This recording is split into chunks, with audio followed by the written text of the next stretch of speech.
তাহলে বন্ধুরা, আমরা আগের ভিডিওতে দেখেছি যে রাশির পরিমাপের জন্য এককের দরকার। আর মূল রাশিগুলির ক্ষেত্রে আমরা 5টা একককে প্রমাণ হিসেবে ধরে নিয়েছি। আর লব্ধ রাশিগুলির ক্ষেত্রে তাদের একক আমরা মূল রাশির একক থেকে পেয়ে যাব।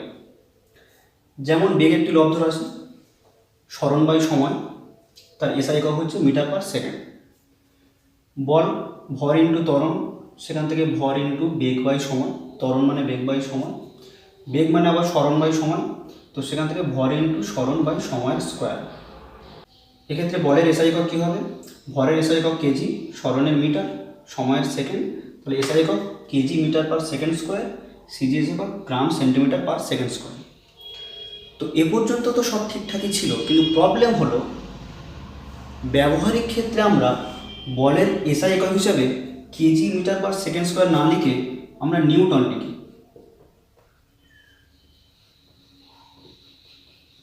আর বলের সিজিএস একক হিসাবে গ্রাম সেন্টিমিটার পার সেকেন্ড স্কোয়ার না লিখে আমরা ডাইন লিখি।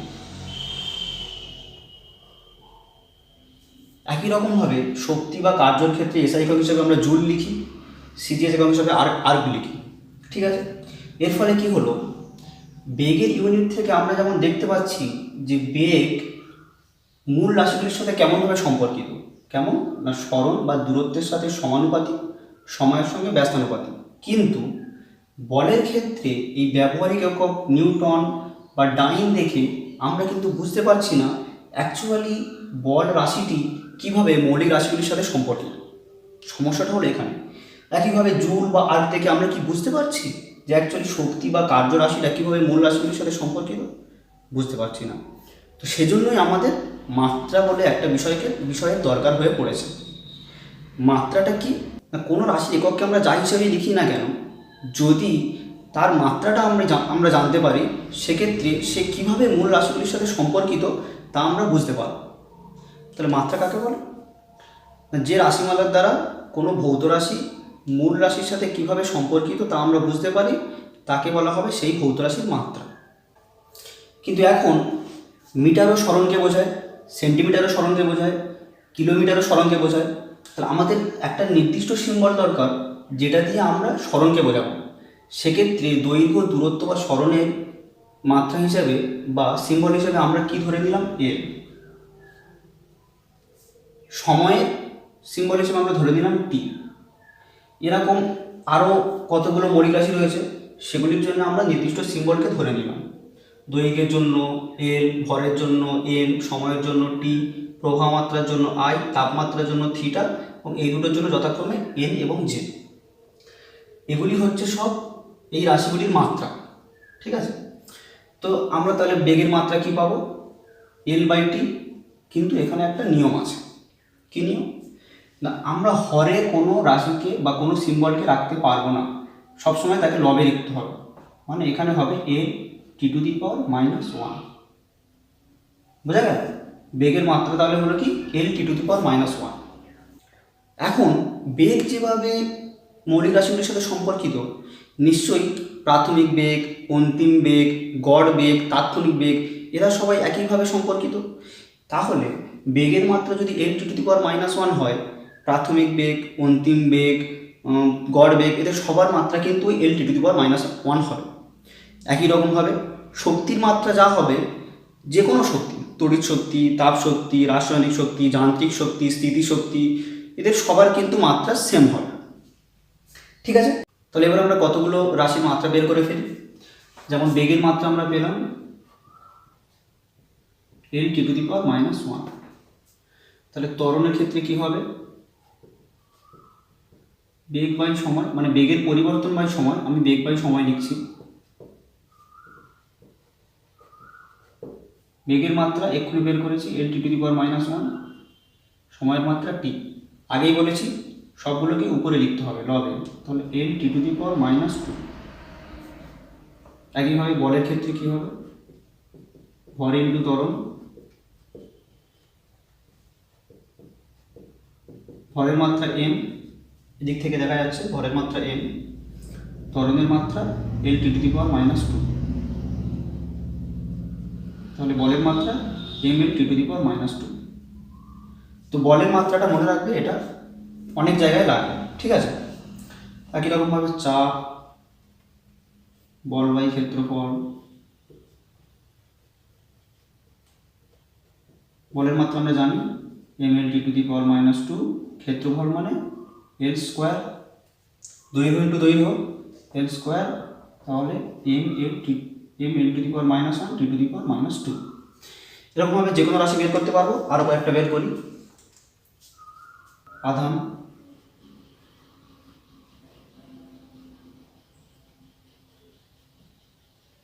আধান মানে কি? প্রবাহ মাত্রা ইন্টু সময়। পরে তোমরা জানতে পারবে। প্রবাহ মাত্রা আই, সময় টি, তাহলে আই টি। ওকে, আরেকটা বের করা যাক। তাপগ্রাহিতা,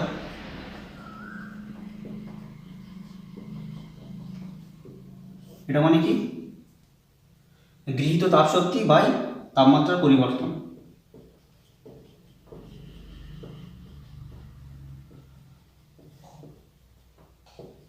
তাপমাত্রা লিখছি আমি। তো একটু আগে বলেছি তাপ শক্তির একক যা হবে, তাপ শক্তির একক তাই হবে। তো সেক্ষেত্রে শক্তি মানে কার্য, সেটা বের করা হয়নি। তো শক্তি মানে হচ্ছে বল ইন্টু সরণ বাই তাপমাত্রা হচ্ছে থিটা। বলটা mL/2, সরণ এল, থিটা mL²/2 θ²-1। তো এভাবে আমরা যদি সম্পর্কটা জানি বা যদি সংজ্ঞাটা জানি, তাহলে যে কোনো রাশির ক্ষেত্রে মাত্রা বের করে নিতে পারবো। ওকে, তাহলে রাশির মাত্রা থাকে 1, 2 এগুলো ধ্রুবক সংখ্যা, এদের মাত্রা নেই, এরা মাত্রাহীন। কিন্তু আবার অনেক রাশি রয়েছে তাদের মাত্রা নেই। যে সমস্ত রাশি দুটি সমমাত্রিক রাশির অনুপাত, তাদের ক্ষেত্রে মাত্রা থাকে না। যেমন কোণ, কোণ মানে কি? বৃত্তচাপ বাই ব্যাসার্ধ। এই বৃত্তচাপ এস, ব্যাসার্ধ আর। এক্ষেত্রে বৃত্তচাপ সেটা একটা দৈর্ঘ্যকে বোঝাচ্ছে, তার মাত্রা এল। ব্যাসার্ধ একটা দৈর্ঘ্যকে বোঝাচ্ছে, তার মাত্রা এল। তাহলে এক্ষেত্রে এর মাত্রা হচ্ছে 1, আর মাত্রা 1 মানে সে মাত্রাহীন রাশি। এভাবে ঘনকোণ, প্রতিসরাঙ্ক, পরাবৈদ্যুতিক ধ্রুবক, আপেক্ষিক ঘনত্ব, এরা সবাই কিন্তু মাত্রাহীন রাশি। এক্ষেত্রে যে সমস্ত রাশি কিন্তু মাত্রা নেই, তাদের এককও নেই। ব্যতিক্রম হচ্ছে এই দুজন, কোণ এবং ঘনকোণ। আগের দিনও বলেছি কোণের একক হচ্ছে রেডিয়ান, ঘনকোণের একক হচ্ছে স্ট্যারাডিয়ান। এই দুটি ছাড়া আর সমস্ত রাশি যাদের মাত্রা নেই, তাদের এককও নেই। তাহলে এরকম কি কোনো রাশি রয়েছে যার মাত্রা আছে কিন্তু একক নেই? না, এরকম কিন্তু কোনো রাশি নেই। মাত্রা থাকলে অবশ্যই তার একক থাকবেই। ঠিক আছে, তাহলে মাত্রা সম্পর্কিত একটু ধারণা পাওয়া গেল। এবার আমরা চলে আসি মাত্রা বিশ্লেষণ। তো এখানে আমরা প্রথম করব দুটি রাশির গুণভাগ। তো দুটো বা তিনটে রাশি, ওদের মাত্রা একই হোক কিংবা আলাদা হোক, তাদের মধ্যে কিন্তু গুণভাগ হতে পারে। এক্ষেত্রে কোনো বাধা নিষেধ নেই। সমস্ত রাশির সাথে সমস্ত রাশির গুণভাগ হতে পারে এমন আমি বলছি না, কিন্তু দুটি রাশির মধ্যে গুণভাগ হতে পারে এবং সেক্ষেত্রে অন্য রাশি পাওয়া যেতে পারে। যেমন কি? যেমন ভর ইন্টু ত্বরণ, এর মাত্রা m, এর মাত্রা l/2। সেক্ষেত্রে mL/2 এটা কিন্তু বলকে নির্দেশ করে। তাই দুটি রাশি যাদের মাত্রা আলাদা, তাদের গুণ করলে আমরা অন্য রাশিও পেয়ে যেতে পারি। একই রকমভাবে যদি একই দৈর্ঘ্য হয়, এল গুণ এল, এটাকেও দৈর্ঘ্য, এটাও দৈর্ঘ্য, তো সেক্ষেত্রে l² পাচ্ছি, যেটা ক্ষেত্রফলকে নির্দেশ করে, অন্য একটা রাশি। আবার দূরত্ব বাই সময়, L/T, এটা বেগকে নির্দেশ করে। তাহলে দুটি রাশির গুণভাগের ক্ষেত্রে তাদের মাত্রা কি এটা ডিপেন্ড করে না, গুণভাগ হতেই পারে। কিন্তু যোগ বিয়োগের ক্ষেত্রে কিন্তু রাশির মাত্রা খুবই গুরুত্বপূর্ণ। দুটি রাশির মধ্যে যোগফল বা বিয়োগফল তখনই গ্রহণযোগ্য হবে যদি সেই রাশিগুলির মাত্রা একই হয়, এবং এটাকে বলা হয় সমমাত্রিক নীতি বা প্রিন্সিপাল অফ ডাইমেনশনাল হোমোজেনিটি। এটা খুবই স্বাভাবিক ব্যাপার।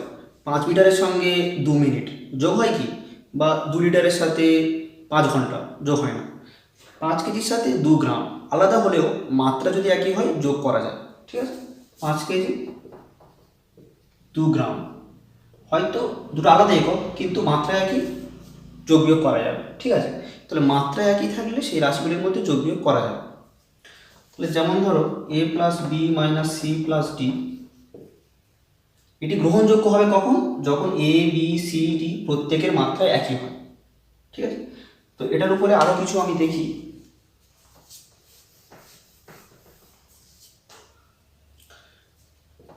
One plus X plus Y plus Z, যদি এই যোগ বিয়োগটা গ্রহণযোগ্য হয় তাহলে এদের মাত্রা কি হবে? না, অবশ্য করেই মাত্রা, এরা সবাই মাত্রাহীন রাশি হবে। কেন? কারণ এর তো মাত্রা নেই, আর যোগ বিয়োগ হতে গেলে সবার মাত্রা সেম হওয়া দরকার। তাহলে এ মাত্রাহীন মানে এরাও মাত্রাহীন। ঠিক আছে, একইভাবে x plus x square plus x cube, যদি এটা গ্রহণযোগ্য হয় তাহলে এক্সের মাত্রা কত হবে? নিশ্চয়ই মাত্রাহীন রাশি হবে, কারণ এক্সের মাত্রা যা হবে এক্স স্কোয়ার মাত্রা চেঞ্জ হয়ে যাবে, আর যোগ হতে গেলে একই মাত্রার মধ্যে হতে হবে, তাহলে অবশ্যই এক্স মাত্রাহীন হবে। যেমন ধরো এর মাত্রা যদি এল হয় তাহলে এখানে এল স্কোয়ার হয়ে যাবে, এল কিউব হয়ে যাবে, এদের মধ্যে যোগ তো সম্ভব না, তাহলে অবশ্য করে এক্স মাত্রাহীন। ঠিক আছে, তাহলে দুটি রাশির যোগ বিয়োগের ক্ষেত্রে কিন্তু মাত্রা খুবই গুরুত্বপূর্ণ, কিন্তু গুণভাগের সময় আমাদের মাত্রা নিয়ে ভাবার কোনো দরকার নেই। তাহলে যোগ বিয়োগ গেল, গুণভাগ গেল, এবারে একটা বিষয় খুব গুরুত্বপূর্ণ মনে রাখতে হবে। কি? কোনো সম্পর্ক বা সমীকরণ যদি সঠিক হয়, কারেক্ট হয়, তাহলে বা তার বাম দিক এবং ডান দিকের মাত্রা অবশ্য করেই একই হবে। যেমন ওয়াই ইকুয়াল টু এক্স, এটা যদি কোনো কারেক্ট সমীকরণ হয় তাহলে এর মাত্রা কি, এক্স এর মাত্রা কি, ইট ডাজ নট ম্যাটার, কিন্তু এক্স এর মাত্রা ওয়াই এর মাত্রা সেম হবে।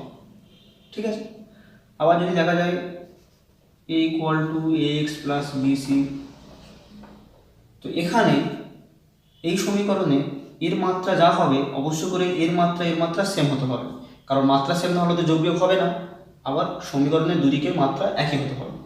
তাহলে এর মাত্রা যা অবশ্য করেই এই দুজনের গুণফলের মাত্রা একই এবং এই গুণফলের মাত্রাটা সেম। ঠিক আছে, যেমন ধরো F equal to M V square by R, এটা ফোর্স বলকে বোঝাচ্ছে, ভরকে বোঝাচ্ছে, এটা বেগকে বোঝাচ্ছে, এটা সরণকে বা দূরত্বকে বোঝাচ্ছে। তাহলে এর মাত্রা কি হবে? M L T to the power minus two, বলের মাত্রাটা আমি মুখস্থ করে নিতে বলেছিলাম। এক্ষেত্রে এম মানে ভর, এম ভি মানে L T to the power minus one তার স্কোয়ার, আর মানে দূরত্বকে বোঝাচ্ছে এল, সেক্ষেত্রে M L square T to the power minus two L M L T to the power minus two. তো দেখা যাচ্ছে দুদিকে ভর সমান, দুদিকে মাত্রা একই। ঠিক আছে,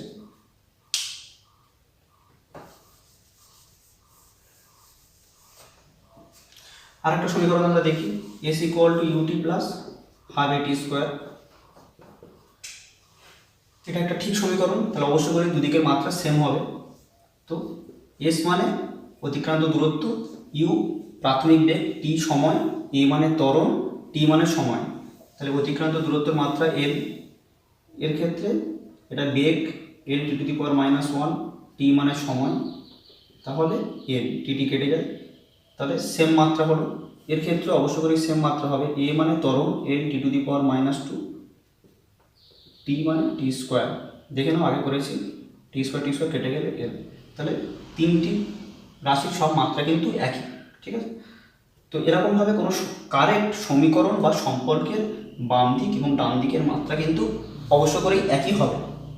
মাত্রা সম্পর্কিত আরও কয়েকটি বিষয় খুবই গুরুত্বপূর্ণ, যেমন একটা হলো পাওয়ারে যে রাশি থাকবে সে অবশ্য করেই কিন্তু মাত্রাহীন হবে।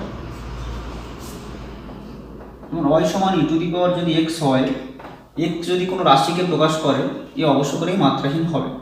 বা যদি দেখা যায় এ সমান B to the power C Z, তাহলে সি এবং জেডের মাত্রা কি, ইট ডাজ নট ম্যাটার, কিন্তু সি এবং জেডের গুণফল অবশ্য করেই মাত্রাহীন হবে, কারণ পাওয়ারে রয়েছে। ঠিক আছে, কারণ পাওয়ারে সবসময় সংখ্যা হয় আর সংখ্যা মাত্রাহীন। পাওয়ারে কোনোদিন কি এরকম হয় 5 কেজি আলু, এরকম হয় না, পাওয়ারে সবসময় সংখ্যাই হয়। ঠিক আছে, আরেকটা বিষয় হলো সাইন কস ট্যান, এদের মধ্যে যে রাশি থাকবে সে কিন্তু অবশ্য করেই মাত্রাহীন হবে, কারণ সাইনের মধ্যে কি থাকে, কোণ থাকে, অ্যাঙ্গেল, আর কোণ বলেছি মাত্রাহীন রাশি, তাহলে অবশ্যই করি বি মাত্রাহীন রাশি। যদি এরকম থাকতো বি জেড, তাহলে অবশ্যই করি বি ইন্টু জেড মাত্রাহীন রাশি হবে। বি কি হবে, জেড কি হবে, এটা আমি বলতে পারবো না, কিন্তু বি জেড অবশ্যই করেই মাত্রাহীন রাশি হবে।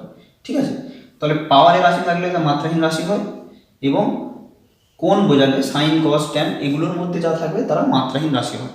ঠিক আছে, এবার কয়েকটি অঙ্ক করা যাক। 1 নম্বরে ই সমান সমান হাফ এমভি স্কোয়ার, এখান থেকে এনার্জির মাত্রাটা এর মাত্রাটা বের করতে হবে, যেখানে এটা দেওয়া আছে ভর আর ভিটা দেওয়া আছে বেগ। তাহলে কি হবে, একটা সম্পর্ক যার দুদিকের মাত্রা সেম হবে, আর এ তো মাত্রাহীন রাশি, তাহলে এর মাত্রা কত হবে, এম এর মাত্রা M V L T to the power -1, তাহলে স্কোয়ার, তাহলে M L square T to the power -2। ঠিক আছে, তাহলে এটা অ্যাকচুয়ালি এনার্জির মাত্রা হচ্ছে M L square T to the power -2। 2 নম্বর, x equal to a plus B T plus C T square, এর ক্ষেত্রে এটা হচ্ছে ডিসপ্লেসমেন্ট বা সরণকে বোঝাচ্ছে, দূরত্বকে, টিটা বোঝাচ্ছে সময়কে। ঠিক আছে, তাহলে এ বি সি এদের মাত্রা কি হবে না, বলেছি যোগ বিয়োগ হতে গেলে সবার মাত্রা সেম হতে হবে। এর মাত্রা যা হবে বিটির মাত্রা তাই হবে, সি টি স্কোয়ারের মাত্রা সেম হবে। ঠিক আছে, আবার সমীকরণের দুদিকের মাত্রা একই হতে হবে। এক্স এর মাত্রা হচ্ছে এল, এটাকে সরণ বোঝাচ্ছে যেহেতু, এ হচ্ছে এল। ঠিক আছে, তাহলে এর মাত্রা অবশ্যই করে এল হবে। ঠিক আছে, এর মাত্রা, আবার কি বিটির মাত্রাও এল হবে। ঠিক আছে, সেক্ষেত্রে টির মাত্রা, টি সময়কে বোঝাচ্ছে এল, তাহলে বির মাত্রা কি হবে, এল টি টু দি পাওয়ার -1। ওকে, একই রকমভাবে সি টি স্কোয়ারের মাত্রা হবে এল, তাহলে টি মানে টি স্কোয়ার এল, তাহলে সির মাত্রা হবে এল টি টু দি পাওয়ার -2। তাহলে এরকমভাবে অঙ্কগুলো দিলে আমরা অবশ্য করেই পারবো।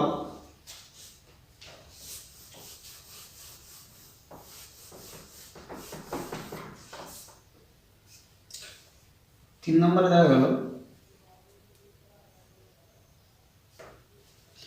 এ সমান সাইন বিএক্স, যেখানে এক্সটা হচ্ছে দূরত্বকে বোঝাচ্ছে।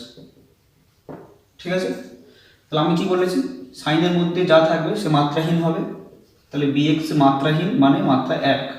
ঠিক আছে, আর এক্স সরণ দৈর্ঘ্য বোঝাচ্ছে এর মাত্রা এল,